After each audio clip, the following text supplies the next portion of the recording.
नमस्कार विद्यार्थी मित्र आणि मैत्रिणींनो, आजच्या व्हिडिओमध्ये आपण स्कॉलरशिपमध्ये विचारला जाणारा अपूर्णांक या घटकामध्ये विचारला जाणारा दिलेल्या आकृतीतील रेखांकित किंवा अरेखांकित भागाचा अपूर्णांकामध्ये कन्वर्जन कसं करायचं किंवा या अपूर्णांकामध्ये केलेल्या कन्वर्जनमध्ये त्याची टक्केवारी कशी काढायची यावरचा आपण प्रश्न बघणार आहेत। बघा, तुम्हाला दोन प्रश्न दिसतात।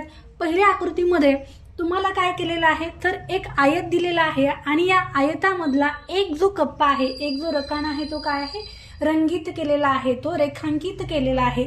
तर खालती आहे वर्तुळ। आता बघा, आपल्याला यामध्ये प्रश्न सोडवायचा कसा असतो।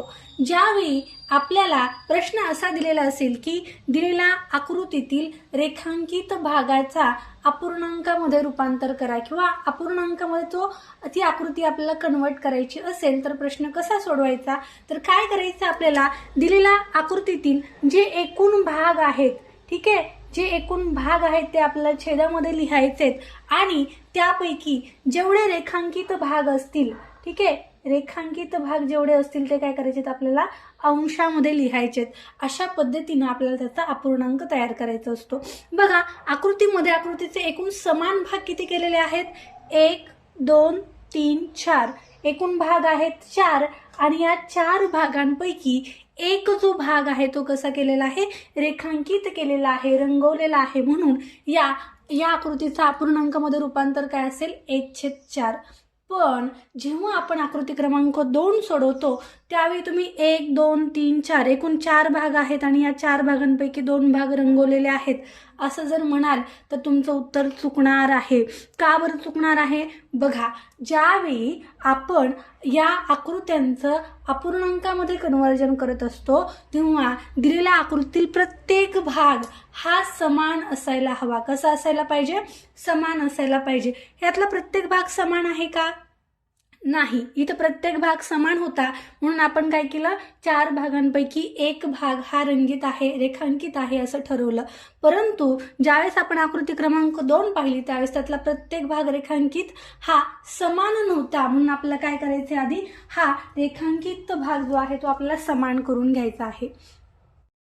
चला तर पाहूयात त्याच्या पुढचा प्रश्न आहे, आकृतीतील कोणता रेखांकित भाग हा वेगळा अपूर्णांक दर्शवतो। आपल्याला 4 आकृत्या दिलेल्या आहेत बरोबर, आणि या 4ही आकृत्यांमध्ये आपल्याला काय करायचंय, आकृत्यातील रेखांकित भागांचा अपूर्णांकामध्ये कन्वर्जन करायचंय। कसं कन्वर्जन करणार आहोत आपण, आकृतीतील एकूण भाग वरती आपण छेदामध्ये ते लिहिणार आहोत आणि अंशामध्ये काय लिहिणार आहोत, तर त्यापैकी जेवढे भाग रेखांकित आहेत तेवढे भाग आपण अंशामध्ये लिहिणार आहेत। पण लक्षात ठेवा, आपण हे असं कधी करू शकतो, जेव्हा आकृतीतील प्रत्येक भाग हा समान असेल तेव्हाच आपल्याला या पद्धतीने करता येणार आहे। आणि जर भाग समान नसतील तर आपण काय करणार आहेत, पहिल्यांदा सगळ्या एकूण भागांना आपण समान भागांमध्ये रूपांतर करणार आहोत आणि नंतर आपण त्याचा अपूर्णांक काढणार आहोत। आकृती क्रमांक 1 मध्ये प्रत्येक भाग जो आहे तो समान आपल्याला दिसतोय म्हटल्यानंतर आपण पूर्ण याचं काय करू शकतो, अपूर्णांकामध्ये रूपांतर करू शकतो। एकूण भाग किती आहेत बघा, 1 2 3 4 5 6 7 8 9 10 11 12 13 14 15 आणि 16 एकूण भाग आहेत 16 आणि या 16 भागांपैकी किती भाग रंगीत आहेत, रेखांकित आहेत, तर 1 2 3 4 भाग रेखांकित आहेत। मग याचा आपल्याला आणखी अपूर्णांकामध्ये रूपांतर कसं करता येईल, तर दोघांना सममूल्य अपूर्णांकामध्ये आपण कन्वर्ट करू शकतो। 4 1 4 आणि 4 4 16 याचं अपूर्णांकामध्ये रूपांतर काय झालं मग, 1/4। आता दुसरी आकृती आपण बघूयात। आकृतीमधले 4ही जे भाग आहेत ते समान आहेत म्हटल्यानंतर आपण डायरेक्टली याला काय करू शकतो, अपूर्णांकामध्ये येऊ शकतो। एकूण 4 भाग आहेत आणि या 4 भागांपैकी 2 भाग काय आहेत, रेखांकित आहेत। याचं सममूल्य अपूर्णांकातलं रूपांतर काय होईल, बे 1 बे, बे 2 4, 1/2 रूपांतर होणार आहे।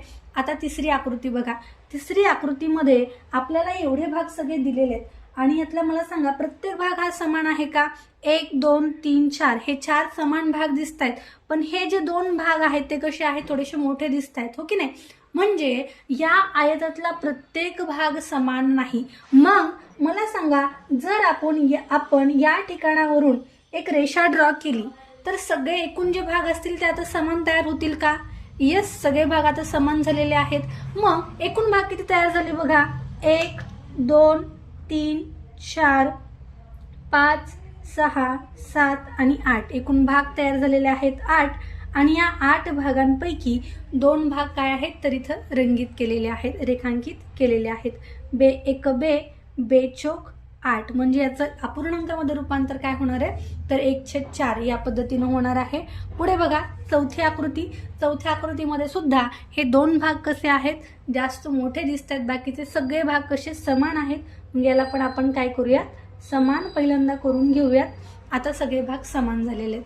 परत बघा किती भाग आहेत 1, 2, 3, 4, 5, 6, 7 आणि 8 एकूण 8 भाग झालेले आहेत आणि या 8 भागापैकी परत 2 भाग रंगीत केलेले आहेत. म्हणजे परत आपलं तेच उत्तर येणार आहे 1/4. 1/4, 1/4 आणि 1/4 या तीनही आकृत्यांचा अपूर्णांक कसा आहे सारखाच आहे, हो की नाही.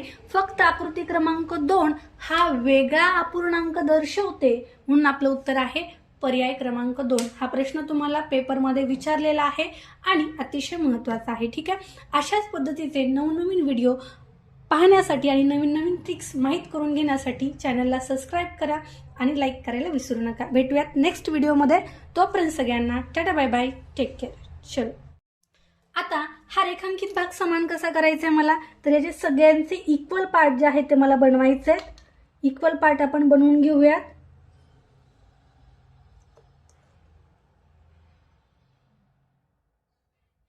आणि त्याचे इक्वल पार्ट बनवूनच आपल्याला काय करायचं आपलं उत्तर काढायचं आहे.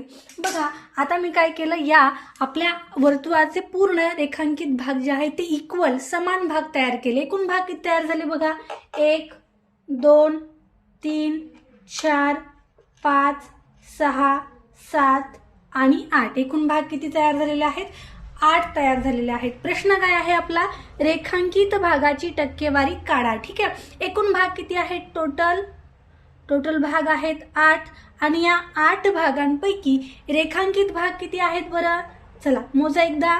रेखांकित भाग आहेत 1, 2, 3, 4, 5, 6 एकूण भाग आहेत रेखांकित 6. म्हणजे जर आता आपण 6/8 ला सममूल्य अपूर्णांकामध्ये कन्वर्ट केलं. सममूल्य अपूर्णांकात कन्वर्ट करायचं म्हणजे काय करायचं अंश आणि छेदाला एकतर सारख्याच संख्येने गुणायचं किंवा मग सारख्याच संख्येने भागायचं. ठीक आहे. याला आपण सममूल्य अपूर्णांकामध्ये थोडंसं अजून लहान करू शकतो. कसं तर या दोन्ही संख्यांना 2 भाग जातो बरोबर. म्हणजे याला आपण रूपांतरित कसं करू शकतो मग 2×6 आणि 2×8 याच्यापेक्षा अजून लहान अपूर्णांक बनवता येईल का याचा नाही. म्हणजे 3/4 आलं आपलं उत्तर. हे झालं रेखांकित भागाचं अपूर्णांकामध्ये रूपांतर. परंतु इथं काय सांगितलंय रेखांकित भागाची टक्केवारी काढा. ही टक्केवारी कशी काढायची मग आता अपूर्णांक दिलेला अपूर्णांक गुणवले 100 म्हणजे याचा आपलं काय निघणार आहे आता टक्केवारी निघणार आहे. अपूर्णांकाची टक्केवारी निघणार आहे. आता काढूयात आपण उत्तर मग चला 3 गुणवले 100 3×10 300 भागिले 4. चला 4 पंचे 20 4 सख 24 4 7 28 म्हणजे 7चा भाग बसला. 30 मधून 28 गेले खालती उरतील 2 आणि नंतर इथं 2 आणि इकडचा 1 0 म्हणजे इथं किती तयार होणार ते 20 तयार होणार आहेत. 4 पंचे 20 म्हणजे या प्रश्नाचं आपलं उत्तर आलेलं आहे 75%. दिलेल्या आकृतीमध्ये किती टक्के भाग हा रेखांकित आहे तर 75% भाग हा रेखांकित आहे. आता लक्षात काय ठेवायचं आपल्याला या प्रश्नातून हा प्रश्न तुम्हाला 2023च्या क्वेश्चन पेपरमध्ये आलेला आहे. ठीक आहे. प्रश्न क्रमांक 2 हा आपल्याला परीक्षेमध्ये विचारलेला आहे आणि अशा पद्धतीचे प्रश्न परीक्षेमध्ये येतात. त्यामुळे लक्षात ठेवायचं दिलेली आकृती जेव्हा आपल्याला अपूर्णांकामध्ये कन्वर्ट करायची आहे तेव्हा दिलेल्या आकृतीतील प्रत्येक भाग हा समान असावा लागतो. जर समान नसेल तर त्या सर्व भागांना आपल्याला काय करायचंय समान करून घ्यायचं आहे. पाहूयात याच्यावरचाच आणखी एक प्रश्न.